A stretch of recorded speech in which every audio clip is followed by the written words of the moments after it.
Why is Bengaluru sinking? Who is to blame for the mess in Bengaluru and across all our cities every monsoon? Who will reboot India's IT city? Some of the questions we're going to raise tonight, relevant for anyone living in any metropolis suffering waterlogging. Srinivas Alavalli is head civic participation at the Janagra Center for Citizenship and Democracy. Nitya Ramakrishnan, member Whitefield Rising. Remember, Whitefield is one of the more upscale areas of Bengaluru. Harish Bijur, Brand Guru founder, Harish Bijur Consultants. Anand Gurumurthy is BJP spokesperson. Aishwarya Mahadev is Congress spokesperson. Appreciate all of you joining us. Before I come to the Netas, let's come to the citizens of Bengaluru. You, Srinivas, give us a sense. What is your immediate reaction on what's happened in Bengaluru in the last 24 hours? Inevitable, anger, rage at what's happened, or just frustration? None of the above. It's more of the same, Rajdeep. I remember during the 2018 assembly elections, you did a show with us, the citizens of Bengaluru, by the side of the Bellandur lake, which was frothing at the time. So we've seen all of these things. You've seen it here with us. What occurs to me is that nobody is going to pay a political price for it. This has happened before. This happened in every other city, major city of India, and nobody ever seemed to pay any political price for it. So I'm pretty sure that there isn't going to be any major change, because neither the PM nor the CM nor MLAs or MPs, none of them are going to lose their seat on account of things like this. So you're saying nothing has changed? You're saying to me nothing has changed from the time we met in 2018 when the lakes were overflowing to now in 2022. If anything, it seems to have got worse, because in 2017 an IISc study said Bengaluru floods because 78% of it is now concrete. So you're telling me it's got worse? It got worse. More drains got encroached. There are efforts underway to clear the drains and reclaim the drain space. We must acknowledge that good work is happening, but too little, too late. In the meanwhile, we need to give space for while we have to get those years of neglect and years of unplanned rapid urbanization. The effects of it cannot be erased in a year or two. So it takes time. But in the meanwhile, the climate change and the cloudburst, it must be acknowledged that the amount of rain that we are seeing is unprecedented. There's a huge amount of rain that is falling, and without giving any break for any civic agencies, my heart goes out to all the engineers and the police and everyone trying to help the situation. But when there is no break, how do you repair things? Sure. There is not even a time for that. So this is a long term coming, and it's going to take a long term fixing as well. Nitya Ramakrishnan, member Whitefield Rising, give us a sense of how the day went today for people like you or people around you. You know, in this city which was built up as the IT capital, once a pensioner's paradise, what happened today? See, as usual, people reach out to us all the time because they think we as a citizen platform have some ability to reach out and help them. And we have been getting videos and messages and calls for help from all over the area that we are in, Mahadevpura, which is a very sizable area. However, none of this is actually a surprise for us. While it's national news right now because of the unseasonal volume of rain and really large-scale damage across the city and large-scale trouble across the city, places like Mahadevpura have been actually seeing unprecedented growth in terms of construction, etc. And therefore, flooding is not uncommon to us. There are streets over here where you will have to check Google Maps before you step out, even if there's a very slight amount of rain. Forget the volume of rain that is happening right now. And for us, it was coming.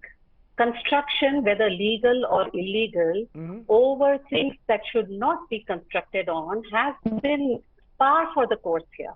And citizens and residents all over the place that have been seeking and reporting and requesting the government to do something about it have really not seen any results or response. So as Srinivas said, too little, too late.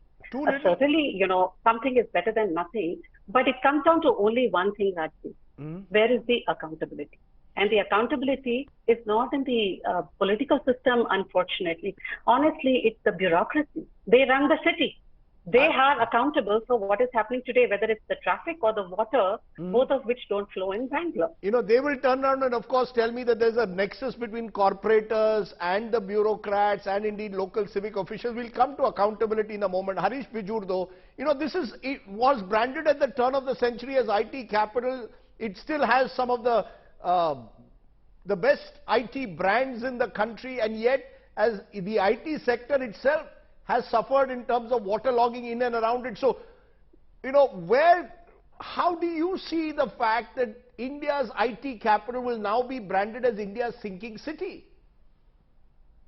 Well, you're right, Radhi. I think, we have secured a very negative image with all the rain and everything that's happened. I keep saying I'm not so concerned about the image of Bengaluru city as much as the problems the common man on the street are going through. And these have been tough times.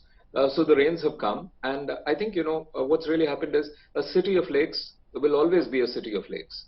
So if you have gone and built where a lake must be, water has a memory, water will go right there and flood the basements. And that's precisely what's happened. Big cities are greedy cities, and Bengaluru is as greedy as any other city. And I think we've gone and built in places we mustn't build. So I think, these are tough days. But, I think Bengaluru is having a heart attack today, and it needs an intervention. We must not get into a stroke situation, a paralysis in the future. And we mustn't forget these rain days. And that's exactly what happens. A set of rains happen, Bengaluru gets flooded, and once again we forget it all till the next time the same happens. Who's going to give the bypass is the question that the politicians must answer. Aishwarya Madhav, you want to go first, the opposition? Who's going to give this city a bypass? Because let's be honest, it's not as if these problems started only in 2018. I was there before the last elections. That was the major concern of all the citizens. Even there was a Congress government there. So let's be clear, when accountability is there, the problem is every government seems to be linked with the contractor Raj and civic official like Mumbai. You've got this nexus where the municipal corporation has been seen to loot a city using the contractors and the real estate mafia. Construction everywhere. 78% plus is constructed today in Bangalore. Good evening, Rajdeep. I think first and foremost, there's one thing about Bangaloreans where, we all say Swalpa, just muddy, and a lot of our citizens are very okay with being fine with a lot of the problems that they have. But this is one of the first few times I have seen massive furor over what has happened. And I think, honestly, accountability comes when there's enough outrage, and I may be a political representative, but I also feel accountability comes when there's enough outrage that will translate negatively for a government or a dispensation. And I think that is what is happening today. And Rajdeep, Bangalore as a city, I think, is the victim of extremely sad, unscientific urban sprawl that nobody's been able to fix. You saw the IT companies coming in, you saw the logistics come in, you saw that, add that to the boom of real estate and unplanned development, and this is what we have today. So who's going to bell the cat is what somebody is going to ask now. And I think looking at the sort of response of the people and the citizenry and the absolute misery, Rajdeep, I think this is about time that everybody is going to push through with political will. Maybe I'm hopeful. Aishwarya, you're a Bengalurian. I'm a Mumbaikar. I saw what happened in Mumbai after 2005. It was an unusual cloudburst. Mumbaikars were also angry, but 17 years later, it's not as if the city has dramatically changed. We still have Mumbai's vulnerable areas being concretized. So that fear is there. The anger will die out. My fear is 1 week from now, will the anger sustain enough? You've got an election there in 7 months' time. I just wonder how people will look at it. The fact is Congress, BJP, both of you have ruled the municipal corporation and none of you have really transformed the city. Rajdeep, I think in a larger extent, what exactly has to happen now, and I want to highlight this, is because these rains have been happening for a lot of years. It is massive lack of preparedness, whether it's the BBMP, which is equal part of both both political parties, I cannot deny it. But Rajdeep, one thing I would really like to highlight on your show that, you spoke about the CM talking about compensation for the commercial organizations of Outer Ring Road. And the incongruity of my city is while you have these big beacons in the sky right next door or underserved migrant colonies or even slums, and while the government may contemplate compensation for the companies, these people have lost their entire livelihoods, more than 1,800 families in Bengaluru and adjoining areas. And hopefully the government will realize that lack of preparedness for some people may be fiscal loss, but for a lot of people in this city, which is built on the backs of a lot of migrants and underserved communities, they've lost their entire livelihood. And I really hope that the government will come out and be proactive in helping them as well, as much as they are about the IT corridor companies, Rajdeep. You know, but it also comes down to the fact about just how a city sort of goes out of control. Anand, you know, the fact is that the city's civic body made a list of 2,626 buildings that had encroached stormwater drains in 2016. 1,480 were demolished. However, now you've got the fact that that drive got discontinued. Several of these buildings, because they were managed by influential political power brokers and civic officials, they still exist. So you can, you know, unless you are willing to walk the talk and ensure that all illegal constructions are stopped, how are you going to really fix any kind of problem that Bengaluru has, Anand? Yes. With respect to rains, Bangalore is full of hills and valleys. So rainwater doesn't stand here, it just flows away. And we all know that there are a lot of obstructions to the Rajkalways. As you gave the numbers, Rajdeep, thanks for the numbers. So you have clearly told what stands between Bengaluru and this waterlogging. So that has to be done and it will be taken care of. The committee with the cabinet committee and the CM, everybody has met today and they have taken clear stand on this. No, but did it require a disaster like this for the city to wake up? I mean, that's the worry. You see, with the civic authorities the way they are, it seems to require a disaster and then the wake up comes. This is not a reactive thing that I'm telling. See, there are certain things that happened in 2016. The demolition drive was stopped only after some middle class, you know, family buildings were destroyed. After that, it stopped. That was the Congress government under Siddaramaiah. Then they stopped it because of the influential people who were backing their government. Okay, and after that, there were certain court cases that went through, and there were certain issues that came up, cropped up. Now things are going to be, you know, ironed out in the coming days. And it's not about being reactive or anything. It's just following the rules and the regulations and other things that has to be taken care of, and then it has to be done. And then one more thing I want to tell India Today team. Have taken very good footage wherein the the overall problem, especially the ring road problem that we are seeing, wherever the metro is getting constructed and other places, we are seeing that a bed has been created, dry bed has been created for the construction activity, which is causing some issues.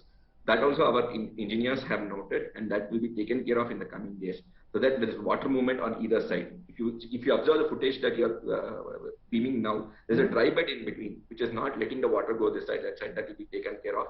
So these are some of the things. Small things are also being discussed. You know, the only thing, as I said, it requires often a disaster for politicians to wake up. Yes, Aishwarya, you want to make a quick response?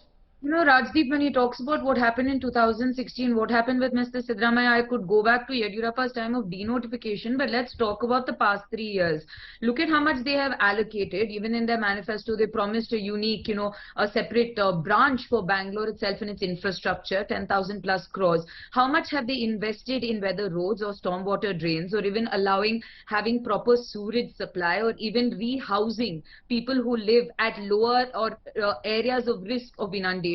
How much have they done for below poverty line families that live at the worst, the most, you know, unhygienic areas, and how much have they pumped into the BBMP to try and improve any of the civic areas? And I think it's unprecedentedly low, and with the government being mired in corruption, I think what sort of civil worker wants to sit and do any tendering for your roads when he has to pay more than 40% into the coffers of the BJP? And that is the reality today. You know, you said 40%. 5 years ago I was told 10%. Only the volume seemed to increase. Just let me get in some citizens for final remarks. Srinivas, you want to first go? If there was one solution, where would you start, Srinivas? I just want to make a point here. You know, at the beginning of the show, you talked about many cities having these problems. You recounted your Mumbai experience from 2005. We all remember what happened in Chennai. It happens in Ahmedabad. It happened in Gurugram, Kolkata. There is no city in India that hasn't experienced urban floods. Bengaluru happens to be the latest in the long list of annual ritual called urban flooding, and if you Google any city name with a boat or flood on it, you are going to get pictures of boats in the middle of our cities. This is something that we must all understand, and then we should understand where is this coming from. It's not Congress, it's not BJP, it's nobody that is currently running the government. It is the fundamental lack of city governance in our country. We don't have a system, evolved system to govern the city. We keep talking about the CM. What did the CM do? What did the PM do? The CM is an MLA from a city which is 400 kilometers from Bengaluru. What happens in Bengaluru does not affect his or her political, quotient or whatever happens to the future of the government in the next assembly elections. So the accountability has to be fixed at the city level, and that needs to be city government. The city government is in Bengaluru, it is called the BBMP. In Mumbai, it is the BMC, and these are the bodies that are not empowered, that do not have funds, that do not have powers. We did not have an election for our city government for 2 years. Today, there are no corporators. There is no mayor. It's always the CM. If there is another flood in Hubli and another flood in Mysore, how many cities is the chief minister going to run around and fix? It's just not possible. You know, therefore, the 2022-23 fiscal for BBMP was 10,484, out of which 46% of the expenditure was for public works. Now, these are not, it's not that there isn't the, it's also your will to use that money in the way it's very small money. It's small money. The amount of GST paid by Bengaluru is in a lakh of crore. Is a very high amount of money that Bengaluru as a city pays into the country, into the coffers of government of India. No, but that's, and Karnataka gets very little back into the city. This is also the truth. No, we are this dependent is the on truth. grants from This the is the truth of every Indian city. This is true of Mumbai, which will say exactly and that's the what same. We need to fix. Okay. Except for Mumbai. So you ask me what is the solution? The solution is empowering the city government. The mayors, we should be able to recall the mayors of our cities just like you could recall the mayor of New York and London. Who knows the mayor of Bengaluru? Less than 13% know the name of the Bengaluru, while 98% know the name of the Prime Minister in our city. To me, this is the root cause. Okay. The moment we elevate the degree of city governance to any other evolved democracy where people vote for mayors and mayors are accountable for the actions, in the next upcoming elections, the city government would fall when things like this happen. Okay. Right now, if there is an election, nobody is going to take the blame for it. Everybody will point a finger at others, and people are going to vote on the basis of hijab and something else and textbook row and various other factors that the politicians create to distract people from the real issues of the city. So this cycle we all know, and we are sick and tired of it, and we are cynical about it. But we are hoping that through people like you and through media, people realize that what we need is more stronger city governments and systems that run the city. When we build those, all cities will resilient. And I think, like in the 1991 crisis, India came out of it at the brink of the collapse or the payments crisis. We came up with the new solutions. Maybe these images, these conversations will lead to converting these crises into an opportunity to reform our cities, because at the end of the day, Rajdeep, all our cities are our economic engines. We need these engines to fire on all cylinders. We cannot afford to let these cities go down. And I think you made a good analogy with 1991, because often in India you need shock treatment to get the system to change. It's not enough to have nice slogans like smart cities. Cities need to be fundamentally changed in terms of their governance patterns. When you don't have the kind of governance patterns that you need, then cities will collapse. Today it is Bengaluru. Only a few years ago it were every year it is some city or the other. It was Chennai, it's been Mumbai. All of these cities have sorely lacked urban governance, empowered urban governance where we can hold people accountable. I want to leave it there at this moment because we've got lots of news to go through today, but I appreciate my guests joining us. I hope those visuals will at least shock the system into some kind of action in Bengaluru.